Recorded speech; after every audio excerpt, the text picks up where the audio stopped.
Have you ever felt like you are surrounded by people, but still felt this deep gnawing emptiness inside? That, my friend, is loneliness. Many people tell me that loneliness is a universal human emotion, but for me, it was a constant nagging feeling of deep emptiness. In this video, I delve into what loneliness really means from my own personal experience. Even though I was surrounded by people, I always felt disconnected from others, leading to this sense of isolation and emptiness. When I went to work, I interacted with colleagues but never felt connected. I also have hundreds of social media connections, but I still feel socially isolated and disconnected, especially when I see people sharing moments of joy, trips, and parties.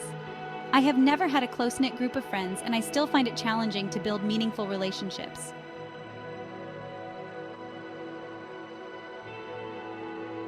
When I am around my family, I don't feel like I have a deep connection with them or that they get me. I feel this lack of sense of community or belonging despite being surrounded by people. The struggle is real to me, but I think you get the picture, and I'm sure some of you watching might have felt like this at some point in your life or are still feeling it. My loneliness has had a profound impact on my mental health, contributing to feelings of depression, anxiety, and low self-esteem. I wouldn't be surprised if some of my health problems are an indirect result of my loneliness. In my videos on this channel, I talk about loneliness, what causes my loneliness, how it manifests in me, and how I am still coming out of loneliness. I talk about myself because these are my experiences and my personal journey. I really hope I can bring hope to you if you are still lonely. So, what is the official definition of loneliness? I Googled it, and according to Oxford Languages, loneliness is commonly defined as the feeling of sadness because one has no friends. So, loneliness is characterized by a subjective perception of social isolation, even if one is surrounded by others. This discrepancy between desired and actual social relationships is at the heart of loneliness. Loneliness is a deeply personal and often misunderstood emotional experience that can affect anyone, regardless of age, gender, or social status. It is more than just a temporary feeling of sadness or isolation. For me, it was constant, and it was not temporary for sure. Next, I will talk about the types of loneliness I endured. My therapist says loneliness can be broadly categorized into two types: emotional and social loneliness. First, I will talk about emotional loneliness. This type occurs when an individual lacks a close emotional connection with another person. It is the longing for a significant other, a best friend, or someone who understands and cares deeply about one's well-being. This has been the story of my life. I have always wished for that many best friends, or that one bosom friend. For me, loneliness isn't just emotional. I also had social loneliness. This rose from the absence of a broader social network or community, or acquaintances. I felt disconnected from social groups, friends, or a community. I used to and still feel like I really don't have many people who are there for me or a community where I belong to. The causes of loneliness can vary widely, but through my own experiences, I've come to understand several key factors. Life transitions are a major cause.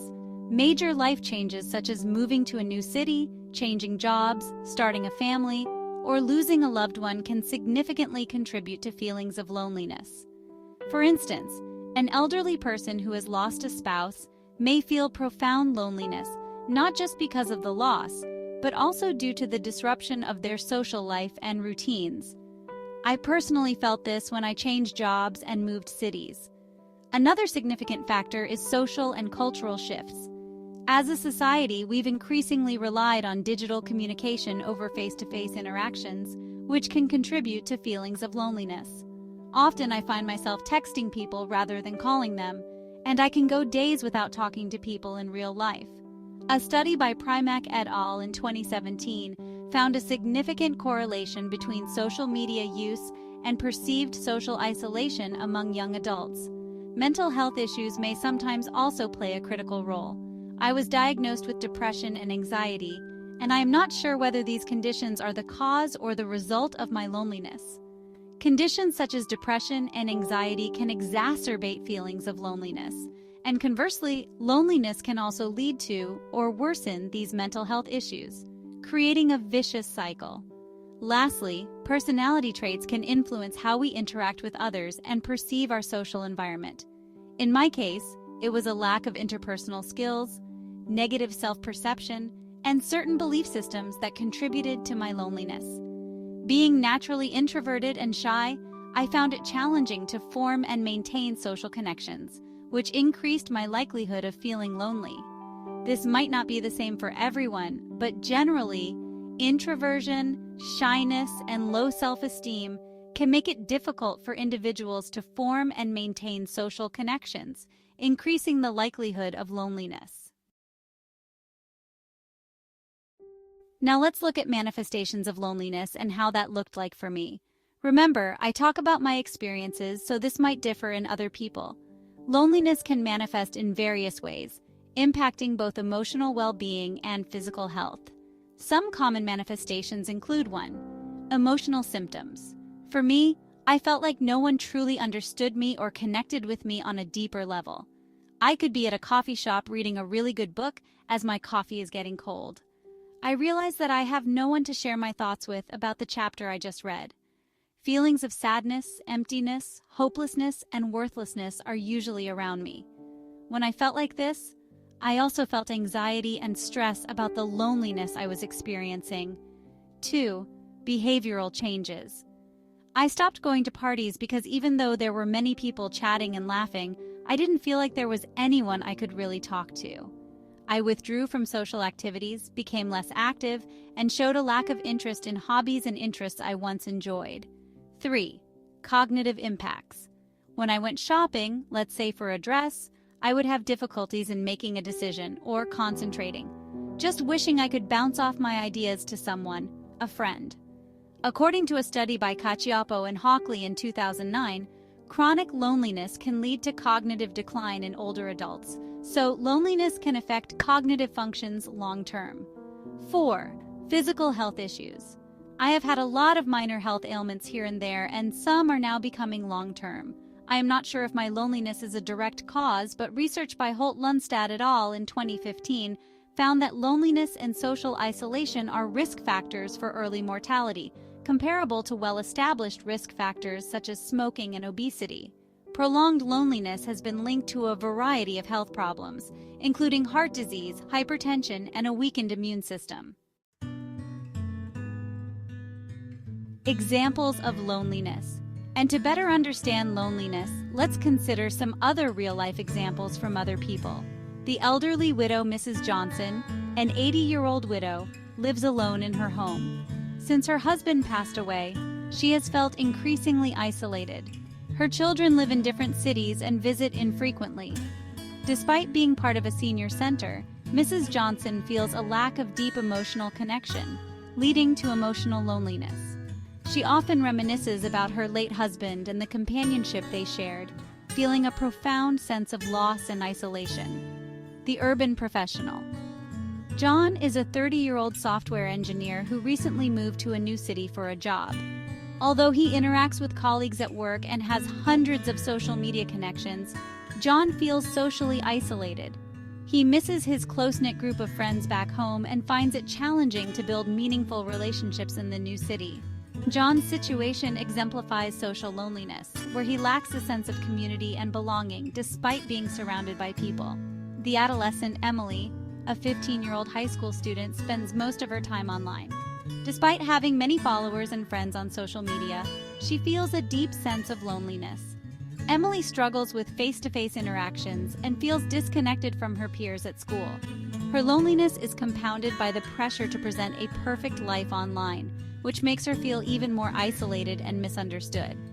Mark, a retiree living alone, spends most of his days in solitude, longing for companionship and meaningful interactions.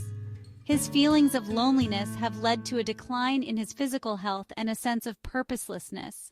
I am sure there are many countless examples of people with loneliness, and it differs with everyone's circumstances. I can think of so many times where I felt lonely, and it was painful. I felt uninvited, unseen, unloved, and uncared for. I felt as if I was on the outside looking in.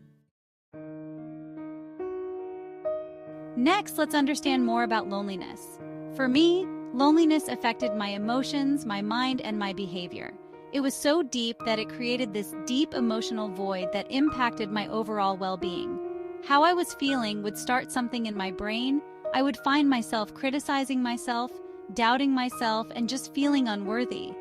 I would think and think and think about how I was lonely and would constantly dwell on past social interactions, or I would anticipate rejection in future interactions. And then I would feel worse, and it was just a self-feeding cycle. It also didn't help that I had difficulty forming or maintaining relationships, so I questioned my worth and how other people saw me. Professionally, I felt like I was achieving my goals, hitting those high notes in personal achievement, yet there was a void, an echo of solitude, and I always asked myself, is this it? In my videos, I talk about how I came to understand my own depths of loneliness, and man, it was deep. I have other videos on my channel where I talk about my journey through loneliness and what steps I took to overcome this. I am still on my journey and just beginning to see the light. Loneliness is a universal human emotion. It's complex and layered, and most importantly, it's okay to feel this way. Understanding my loneliness was the first step to overcoming it. So let's keep exploring, let's keep asking questions, and let's keep connecting. Subscribe for more and stay curious.